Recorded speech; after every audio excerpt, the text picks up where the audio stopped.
আসসালামু আলাইকুম প্রিয় ভিউয়ার্স, সবাইকে স্বাগতম। আশা করি সবাই ভালো আছেন।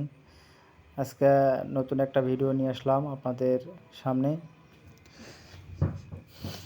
এই ইলেকট্রিক কেটলি রিপেয়ারিং করব। ইলেকট্রিক কেটলি ইতিপূর্বে কখনো রিপেয়ারিং করে আপনাদের সামনে ভিডিওতে ছাড়ি নাই। আমার এটাই first time electric kettle video করা। আমি জীবনে অনেক ইলেকট্রিক কেটলি সার্ভিস করছি, তো কখনো ভিডিও করে এগুলো এইভাবে ছাড়ি নাই। তো আজকে মনে করলাম যে একটা ভিডিও একটু শেয়ার করি আপনাদের মাঝে, যে আপনারা কিছু শিখতে পারবেন। যে এইটা লাইন পায় না, এই লাইনের ডিস্টার্ব। তো প্রথমে আমি কয়েলটা টেস্ট করতেছি, আমাদের কয়েলটা শো করতেছে। তারপরে আমরা একটু কানেকশন চেক করতেছি। তো এই সকেট, এই হচ্ছে সকেটের সাথে যে পিন আছে, পিনের কানেকশন চেক করলাম। তারপরে আমরা একটু সুইচ চেক করব যে আমাদের সুইচটা কি শো করে কি না।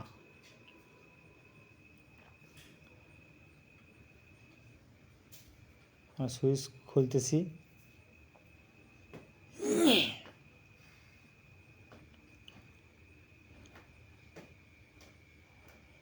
সুইচের দুটো পিন থাকে, খুললাম। এখন আমরা মিটার দিয়ে চেক করব যে আসলে শো করে কি না। অনেক সময় সুইচ নষ্ট হয়ে যায়, সুইচের ভিতরে পানি ঢোকে, আবার সুইচের এক পাশে পুড়ে যায়, সুইচ দুই পাশেও পুড়ে যায়। এই সুইচের ডিস্টার্বটা বেশি হয়। অনেকেই এটা ইলেকট্রিক্যালি ব্যবহার করার নিয়মটা সঠিকভাবে মানে না। আপনার অর্ধেক পানি দিয়ে অর্ধেক স্পেস ফাঁকা রাখতে হবে।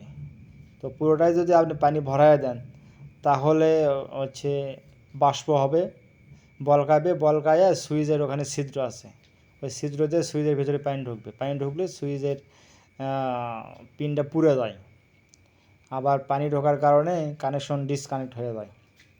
তো পানিটা একটু পরিমাণ মতো দিতে হয়, অর্ধেক দিলেই হবে, বারবার দেবেন। একবারে যদি ভরায় দেন তাহলে সুইচের ভিতরে পানি যায়, বেশিরভাগই সুইচ নষ্ট হয়ে যায়।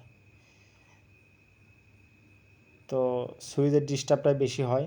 আমি একটা পিন লাগাইতেছি সুইচের ভিতর, অন্য একটা সুইচ থেকে খুলে নিয়ে। আপনারা দেখতে পাচ্ছেন। এখন সুইচটা টেস্ট করব যে শো করে কি না। শো করছে, তার মানে বোঝা গেল আমাদের সুইচটা ভালো আছে। সুইচটা ভালো আছে। এখন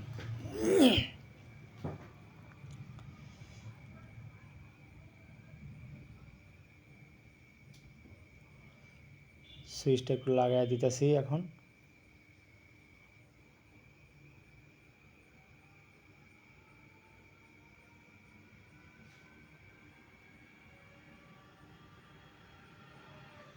আপনারা দেখতে পাচ্ছেন এখন কানেকশনটা, এই যে বাতিটা জ্বলতেছে, ইন্ডিকেটারটা জ্বলতেছে। আগে জ্বলতেছিল না, লাইন পাইতেছিল না।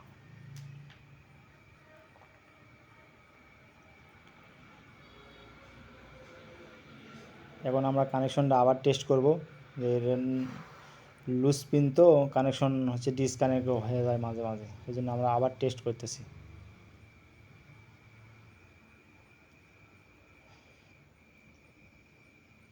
এই কানেকশনের এখানে দুইটা পিন থাকে, দুটা পাতি সুইচের মতন পিন থাকে। এই পিন লুজ হয়ে যায়, স্পট পরে লুজ হয়। তো ওই জন্য আমরা এই সকেটটাই চেঞ্জ করে দিই।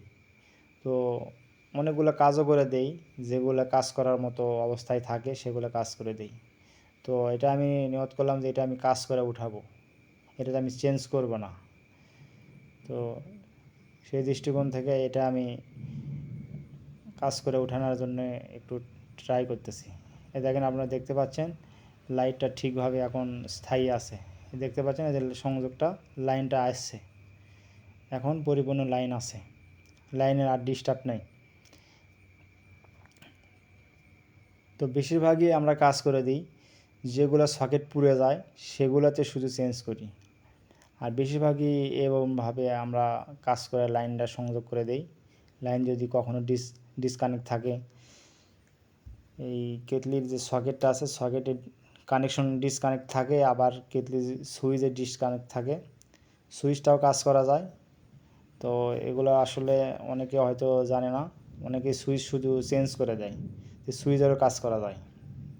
তো ইনশাল্লাহ সামনেতে আপনাদের সামনে সুইচের কাজটা দেখায় দেব।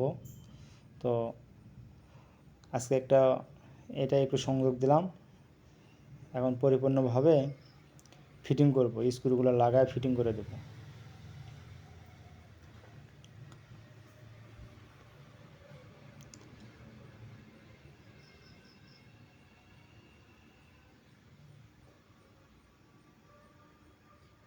সুইচটা পরিপূর্ণভাবে লাগাই দিতেছি, পিনটা আবার সংযোগ দিতেছি, পিন একটু লুজে খোলা ছিল।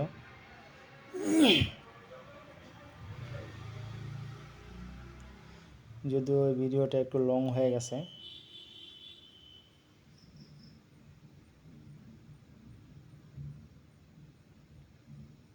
ইলেকট্রিক কেটলি ছোট জিনিস, তো এটা বেশিরভাগই প্রবলেম কানেকশনে হয় এবং সুইচের ডিস্টার্ব হয়, অন্য কোনো সমস্যা বেশিরভাগ হয় না। দু একটা সমস্যা থাকে, কয়েলের ডিস্টার্ব থাকে, কয়েলগুলো তো আর চেঞ্জ করা যায় না, ওগুলো কয়েল নষ্ট হয়ে গেলে ওগুলো ড্যামেজে চলে যায়। আমরা কভারটা লাগাইতেছি, পরিপূর্ণভাবে সেট আপ করতেছি। যেহেতু আমি খুলছিলাম, খুলে আমি আলাদা পার্ট বাই পার্ট রাখছিলাম।